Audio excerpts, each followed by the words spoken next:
Hi, everyone. This is Samantha T, and welcome to another Fresh Fiction Video Book Club. It is Thanksgiving week, and we have the perfect author for this, Amy Weinland Daughters, who is here to talk about her latest book, Dear Dana. And I have to look at the notes for this because it's a long extra title. Dear Dana, that time I went crazy and wrote all 580 of my Facebook friends a handwritten letter. Amy, that is a mouthful, but this is such an enjoyable book. It's such a great book for this time of the year. And with that, welcome. It's so good to talk to you. Thank you so much. And thank you so much for having me to the Fresh Fiction Book Club. And I will say that subtitle, the entire time I went through the publishing process, I was waiting for someone to axe it, to cut us, tell me I had to cut it. And it made it all the way to the end. And I couldn't believe it. And now it's on the front of the book. Who knew? Tell us a little bit about how did you first get started writing? I first got, it's an interesting story because I got a business degree and I started and I was in purchasing for probably 15 years. And then my husband's job, we lived in Houston at the time, they said, "Do you want to go to the UK for 3 years?" And we're like, "Yeah, that's great." Because we had little kids and we were like, we can see Europe in our 30s. But it wasn't an adventure that we couldn't afford on our own. And so when we got to the UK, all of a sudden I was no longer working and I didn't know what to do. And so I went to the local university and took history classes, but then I'd always toyed around with writing. It was a hobby. And so then out of desperation, sheer desperation, I began freelancing. It was the beginning of the internet. It was like 2002. And I realized, and so I made a little niche. When I got back, I had another baby. And so during the maternity leave, or the lead up to it and then the maternity leave, I really got a foothold in freelance writing to where I almost replaced my income. And so then it became a writing career out of nowhere. And what's the difference then of being a freelance writer? And from what I understand, you were also doing a lot of football Right, writing with. right. How do you migrate from that to Dear Dana and your other book? That seems like it would be a completely different set of or different style of writing. Oh yeah, absolutely. When one book's fiction, one's book nonfiction. So I've been all over the place. But I've always been a huge college football fan, and I started writing some freelance articles about sports. And I had a friend tell me, "Look, you ought to see if you can get on somewhere." So I got on with the Bleacher Report, and I was there. I was like a national college football columnist for probably 6 years. And really, since I didn't get a degree in writing, since I had no professional experience, and I think a lot of women can relate to this. I didn't take myself super seriously because I didn't feel like that was my craft. And so I had the book idea for the first book. And it was really that stint at the Bleacher Report where I did pretty well that I took myself seriously enough to take the jump into writing You Cannot Mess This Up, my first book. And then Dear Dana, that whole story just happened to me when I was minding my own business. And I really didn't intend until I was halfway through writing the 580 letters to write a book about it. But I realized that God or the universe or however you want to define it had given me something really special to write about. Now my life's mission is to talk about it. And so that's how it all played out, basically. What's the different writing processes then from when you are writing your news with as a freelance, and then with Dear Dana saying that you were pretty much halfway already in that process? So it's not so much writing and outlining a plot necessarily. And then, of course, your other book where there are time travel elements to it and this examination of the visit back to the family home. I mean, to me, those are just such different styles of writing. How do you keep them organized or get into the right headspace for each of those? Yeah, and I've never really, I guess I've thought about it that way, but my process for each one has been completely different, just to serve the purpose of writing that kind of story. The first one, I researched it very heavily because it was time travel to 1978. I put myself in like a 1970s resort with my family videos and family pictures and basically put myself in a mindset where I took myself back in time. I realized that's impossible, but that's what I tried to do. And Dear Dana, I just chronicled more like a memoir, something that had happened to me. And so that was, in a way, it was easier, but it was overwhelming and so personally meaningful that I finally had to hire an editor to get me through what would be reader facing as opposed to what every single element of that project was very personal and special and moving. And so she helped me direct it towards a reader as opposed to my own personal feelings about it. For people who might not have read the book yet, Can you give us a little bit of background of what started you on the journey for this latest book with Dear Dana? What was the impetus of when you were first writing these letters?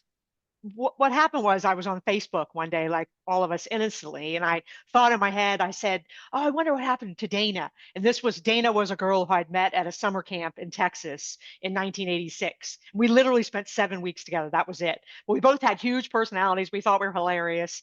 And so I guess she'd always resonated. How you have people who you always remember and you're not even sure what you remembered them for. So I type her name in. She comes up. I'm like, wow, since it meant nothing, I hit the friend request. She accepted. Not, and I had no way. We had no mutual friends, which is weird for summer camps. And then I start following along. I do the little stalking that we all do, and I start following along with her story. And right away, I realize she has 5 kids. The youngest is her only son, and he's got cancer and he's at St. Jude in Memphis, Tennessee. So I knew it was serious. And then immediately she starts asking for prayers. I like to pray. So I started praying, but I never hit like or comment on any of her stuff because I was like, she doesn't even know who I am really. But I got really invested in the story, like probably overfilled it. He goes into remission, they go on the back burner. And at the end of 2015, he goes back to St. Jude. And then I'm sitting at my desk one morning on a Monday morning, and it was like a lightning bolt struck me. And I was like, you know what I'm going to do? I'm going to start sending the cards to the Ronald McDonald House, the two of them. And I hadn't written anyone a letter in 25 years, so I wasn't trying to go on a mission. I'd never met the kid. Dana and I, zero contact in 35 years, like not one word in any form. And so I start sending this letter, no, and it's crazy, but thinking it's supportive. So we'll go with that. And about 10 weeks pass, and there are no good words for this. Parker passes away at 15. And so then I'm like, even though it had nothing to do with me, I send the condolence card, like, what do I do? Because I felt so called to the letter writing. And then it was like a mini lightning bolt. I was like, oh, I'll just keep writing her. And then I was like crazy step after crazy step. So I don't have her address and I'm not going to ask her for it. So I know her husband's a lawyer because I'd met him in the 80s too. And so I just start sending these letters every week to her husband's law office address, which is again, woohoo, bananagrams. And so I do that for about 4 months. And every week, Samantha, I'm thinking, this is crazy. You're being crazy. But I just couldn't stop myself from doing it. So I was praying for her, watching her on Facebook, and send her these letters. The letters started getting longer because I had to find out something to say. So I just started writing about my life, which was not exciting. But then eventually, like 4 months into it, Dana writes me back this 10-page letter, handwritten, about her grief, about her family. And this kicks off 2 years of us communicating through the US mail. No text, no emails, nothing else. And it creates this incredible intimate relationship because when you mail somebody a letter, and I didn't think about this till I was doing it, you don't know when they are reading it or receiving it. So you don't have to respond specifically to everything. It creates this vacuum that we both operated in. And we shared on a level that was almost ridiculous. She would say, or I would say, oh, I've never told anybody this. I know I can trust you. You can trust this person on the other end of the letter. She told me about her grief. She said she didn't want to bring down the room with her own family. She said, told me this afterwards. She'd write about that. I wrote about my life, looking out from the outside in. And I learned so much about myself and I felt really close to her. And about 8 months into this, I sat back and I was like, man, this has really changed my life. What else is out there with these 580 people on this list of friends that I know from different degrees? I was like, you know what I'm going to do? I'm going to write all these people a letter. And so I got stationery printed and I put everybody's name in a box and I started drawing these names out. And I was like, this is crazy. And I journaled it. But once I got into it, I realized this was probably one of the most special things I was ever going to do in my life. It took me 18 months and I wrote 580 handwritten letters. And it was, and that's why I said I was at about the tipping point of 250 when I decided I knew I was going to have to share the story. So literally, I wrote letter 580. I got it the next morning and wrote the first 5 chapters of the book. And it just changed, it changed the entire trajectory of my life. Oh, wow. And that's the whole premise of this is something that just resonated with me so much. Because, like you said, I mean, so many of us are on Facebook, and there are varying relationships that we have with people online. Where, like you said, there are some that we might know from just a few weeks in a brief encounter. Others we might have known all of our lives. I feel just as close to my college roommate, even though we haven't been together in person for quite some time. And then I'm also on Facebook and other social media with people I see almost every single day. And so again, and I am old school where when I went off to college, I was writing actual physical letters Me to too. people and friends. And I still have a lot of those. And again, Me too. a variety of people. And I was so surprised at who else wrote me back with those. And I have to admit too, with this, I'm like, oh gosh, I want to do this now. I want to send those personal notes to, I don't know if I'm going to go through my entire Facebook friend list. Sorry, I'm not going to do that. But Yeah, there I are recommend not doing it. Yeah. but with all of that, again, how do you then transpose that into a novel where you are sharing it with other people? You said that you're working with an editor, so how was that to determine this is something that really needs to be explained in the book? This is something that might be too personal or it's not going to add. How do you make those types of decisions when this is something that you've actually done? Right. And that was really difficult. And again, because since I was writing to people who I knew, and these letters just, the impact they had was so incredible because something deliberate, like a letter that you go to your mailbox and get that your friend had in their hand, now you have in your hand, people were just blown away by that in 2016 and 17. So it was so personal, and some of the responses were so personal. So what the editor and I did, the first part was easy because it details, not easy, but it details Dana and I's relationship. But the difficulty there was Dana's become my closest friend, like in real life. Like we're BFFs now. But do I really write a book and sell it when I'm writing about this family losing their precious son? And so I had to, and I'm still not, I'll never be right with that, Samantha. They're okay with it. They were the first people to read the manuscript, her and her husband, Jim. But there's a part of me that I'm never going to be right about that. But as far as the Facebook letters, she did a great job because the editor who I worked with, I think she was God sent. She was like, let's pick 52 letters that are the most reader facing. What lessons did you learn? Let's categorize these letters into what lessons you learned from this project. And let's pick the strongest letters and do 52 really short chapters that details that with a lesson at the end. So that was the format we came up with. And so then it was manageable because before it was this huge box of, because I made a copy of 580 letters. So I went through all the letters, which was a long process, and categorized them. What is this about? What did I learn from this person? What did I learn from this exchange? And then we picked the strongest candidates from those lists and came up with it was a cultivating curation is the best word for what I did. And with all of that, do you think it was the element of it being a physical reach out to them where we don't really do that as much anymore as opposed to all the different social media? Or do you think there was something else that was struck in your relationships with each of these people? I think it was a combination of factors, but I think it started with, and I'll just use it as an example. Let's say you and I went to high school together. If you mail me a letter, say I just go get it right now, say we haven't talked in 10 years, but we know we're each other's people.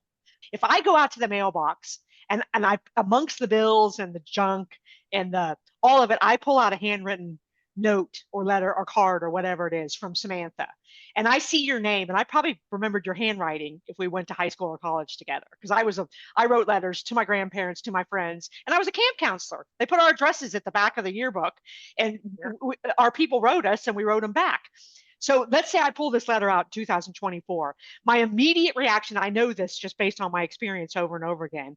I'm going to be like, oh my God, here's what she had to do. It's going to be like, click. She had to sit down. She had to get a pen out. That was going to hurt her hand because she had to write. And whether it was 4 sentences or 3 pages, it's going to have the same impact. But she had to take the time to do that and to say whatever she said. She had to think that up. Then she had to put it in an envelope. She had to address it. She had to drive across and then put a stamp on it. Who has a stamp? Do you even have my address? And how did you get it? And then you have to drive across DFW and you have to find a blue mailbox, which there's fewer of them now, or a post office. You have to mail it. And so I'm going to have that thing in my hands and I'm going to think, oh my God, this is how much I matter to another person. I matter individually. And I think social media does such a great job of connecting it, but it isolates us. We don't feel that individual like importance from someone else, but that small act for 73 cents you'll have made, I'll save it forever. And that we have the power to do that. Now, then you add in the punch of if somebody says something meaningful in the card. And I came up with a formula, not because I'm a great person, but because I was trying to write 580 letters. But the natural thing would do, I would go look at your profile. I'd be like, Samantha, look at this book thing she's doing. Look at all she's doing in her life. She's taking care of her dad. Look what she's done. So the first thing I'd be like, oh my God, she's living a real life. You're a real human being. And I know that, but in the news feed of life, I don't know that. And so I would have a chance to say, congratulations. I'd have a chance to say, I'm sorry that this happened. I'd have a chance to say, man, you really killed it on this, or I'm just proud of you. I'm proud to be your friend. And so you have a chance to turn you back into a human. And then the second part is probably the best part. And this is the best thing about this book and Thanksgiving is that I would automatically, because I have to fill the next page, Samantha, of this letter. So, but this was the best part for me. I would think back, and this is just a natural human thing to do. I think back and I'd be like, Samantha, what did I do with Samantha? What did Samantha and I do in my time with Samantha? And I'd be like, remember when Samantha at lunch, that guy broke up with me by the payphone? And Samantha got all up in my business. And she's, you know what, Amy Weinland, this is not going to define your relational life. You're going to go on to do bigger and better things. And you're going to remember that jerk. And we're going to remember that jerk right up to the day till you get married. And I'll be like, wow. And so, you know what I got to do, Samantha? I got to write you and say, thank you, Samantha. And I did that 580 times. I did it to a woman I danced with at a wedding, and we laughed in the women's bathroom for 20 minutes. That was it. I did it to a lady from a piano bar from a Carnival cruise, and we talked about God, and we hugged each other and cried and all the good stuff you do in a Carnival cruise piano bar. I did, and that woman showed up at a Dallas book signing, which is a great story. But I did I did it with teachers and mentors and work associates and college roommates and aunts and uncles, people I do life with today. I did it over and over. So all of a sudden, my gratitude meter blew up because I was like, look at this. I'm connected to these amazing, real, messy, screwed up, beautiful, real human beings. And I'm connected to each of them for a real reason. And what hope looking back, seeing that everyone showed up when they were supposed to. What's next? Let's go. Yeah. No, I can see that because even just today, again, day before Thanksgiving, going to the grocery store, hometown, Yeah. and ran into two people that I've known most of my life. One I was in high school with, and then we interned together at TI. And my dad, of course, is like, "Who's that?" I'm like, "Oh no, that was Melissa. She was a year younger than I was. She did this." And he's like, "And how do you know that?" I'm like, "We sometimes still keep in touch in Facebook." And ran into somebody else where again he's, "And how do you know her?" I'm like, "Oh no, she's doing this and this, and her son's doing this." And he's like, "Wow, that's really interesting." And I love the social media element that we are Right. able to keep connected. But you're right, having something that you can really show that additional investment. How many of those are you still keeping in touch with, or do you have an ongoing dialogue with? Well, it's an Obviously, you and Dana are now super close, but what about the other 579? I think it really has depth in those relationships. One thing I didn't expect because I wrote my expectations for what I thought was going to happen, even though I didn't think I was going to finish or even get close to finishing.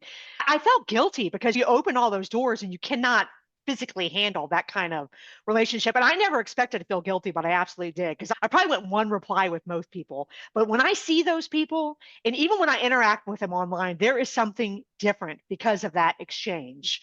Because it was about a 75% response rate to the letters, but it's definitely a depth thing. And when I've seen people, like the hug seems tighter, the differences matter less, because that was the other thing I learned is that if you reach out to me in a meaningful way individually, it's so deliberate, and I reach back out to you, like back to our scenario of being high school friends, and you wrote me, and let's say I wrote you back, then all of a sudden, like how we vote certainly matters, what we believe certainly matters, those things matter, but all of a sudden the connection becomes the focus of the relationship, and it supersedes a lot of things that now separate us, and that's a beautiful thing. So when you see them, or even when you see them online, and I even feel that way when I comment or they comment on my stuff, I feel that real, I guess it's a genuineness, because it took us from being electronic beings to being like flesh and blood human beings, and your heart doesn't forget that.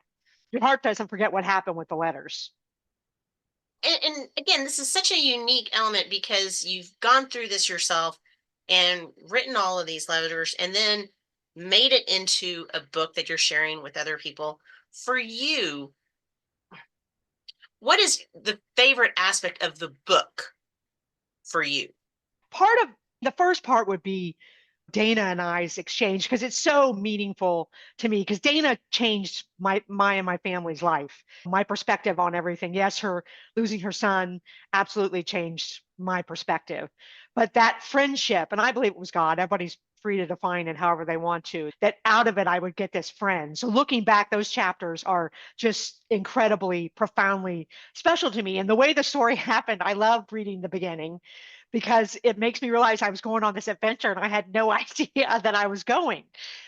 But on the other side, on the flip side, in the second half of the book, there are several letters that really resonate with me. There was a letter at the beginning where I wrote a guy in California who we had basically the only thing we had in common was we ate lunch together every day at high school. And he was super nice to me. And I was awkward in high school, like a lot of us were, or that's how we perceive ourselves.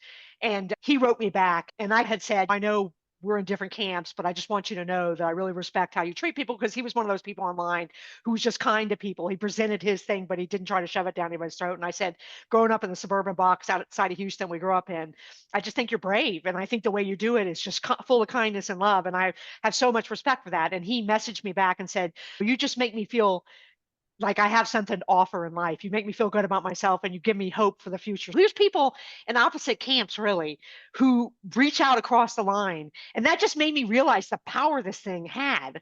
And I believe that's through God. But again, everybody can divine it how you want to. That's just my personal perspective. But the power we have with each other. There's a random person I hadn't talked to in 35 years. And there was over and over again. My sister-in-law told me, don't worry about people responding, because some people won't know how to respond when they receive a gift like a letter. So there was another early lesson that kept me going. But what amazed me, and there's so many letters in the book that if you would ask me if I was going to get a response from that person, I would have laughed and said no. And they responded just beautifully. It was all life changing. You've inspired me with this, and just even during our conversation, there's just so many stories that are coming to my mind, and people, it's like, hey, I really should reach out more than I do on some of the social media elements that we have now, or the quick text conversations that we sometimes have running. But I want to switch over to some fun elements, which we call our Fresh Fiction Fun Facts, series of quick questions off the top of your head, okay? Okay.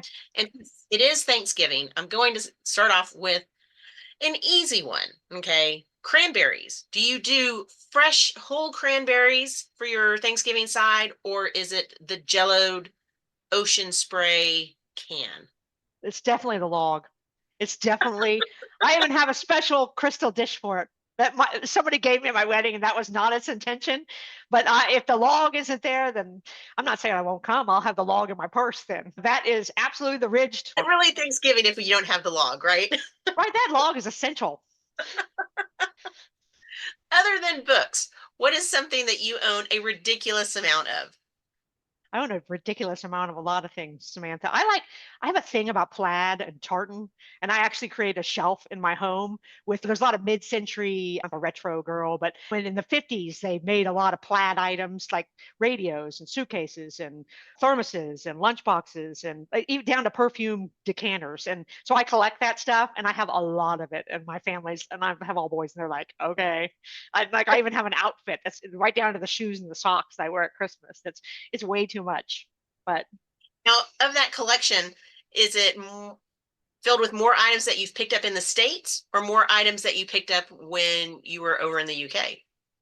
that's a great question, because I didn't was less disposable income and we had to bring it all back. So I bought much fewer things over there. And the collection's really more recent when I let myself go and be like, oh, I'm an empty nester, and watch me buy all the plaid things. I don't know what the reasoning is for that though. That sounds good, right? Hey, you've been kidnapped, but they return you Yes. 2 hours later because you will not stop talking about what? Oh, letter writing or Texas Tech football.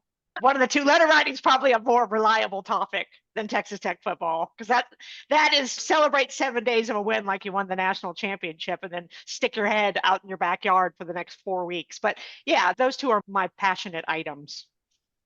Now, are you like most of my friends who are fanatical about Texas Tech football? Therefore, you are now also fanatical about the Chiefs since Mahomes went there, or do you keep them separate? No, I root for Mahomes 100%. And I don't root for the Chiefs like they're my team though, because I can't do that. I'm monogamous in my sports travels. I just stick with one team. I was an Oilers fan growing up, obviously, but then Oh, we yeah. got switched over to the Titans. But no, I love him, and I think he's a great representative of our university, and he gives back. But I'm not a Chiefs fan, but I do root for them 100%. Yeah. And I don't count the Titans. Yeah, it was Oilers. I grew up for a while in Houston too. So that was when there was their heyday and Love You Blue and all of Right. those songs. And so like I get you on that. Yeah. Okay, I'm going to qualify this a little bit because of your relationship with Dana. So other than Dana, who would you most want to be stuck in an elevator with?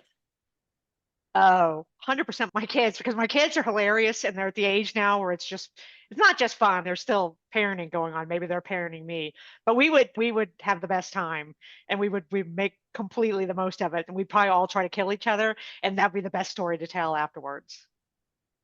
Would you rather go back in time and meet your ancestors or go forward in time and meet your descendants? 100% backwards. And to I would what like to time? go back. I would like to go back to the 1940s and 50s, probably. I'm a big World War II, but like home front. Like I've read everything about returning home to the home front. I've read everyone who's written diaries on the home front in England and the United States. I'm fascinated. And then I like the whole glossy cleanliness of the 50s. And I'd like to go see them, everybody trying to play that, because I think those two time periods are super, especially for women, really interesting times. Hmm. What is your most reread or dog-eared copy of a book? The one that you just continue to go back to over and over. I think that would be, oh, and this makes me sound dorky, but Truman by David McCullough. I like history, but he writes about social history, and it's such a long book, but it's just a pleasure. The whole thing is a pleasure, the way he wrote it.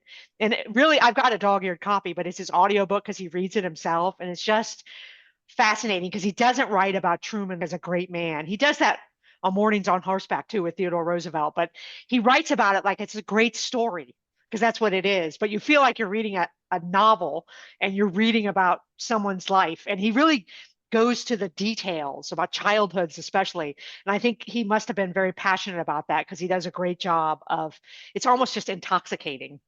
And I'm a big fan of David Mc. Yeah, he's. I've got several of his novels where it's yeah. These are my keepers on Right. different elements. Yes, I can understand that.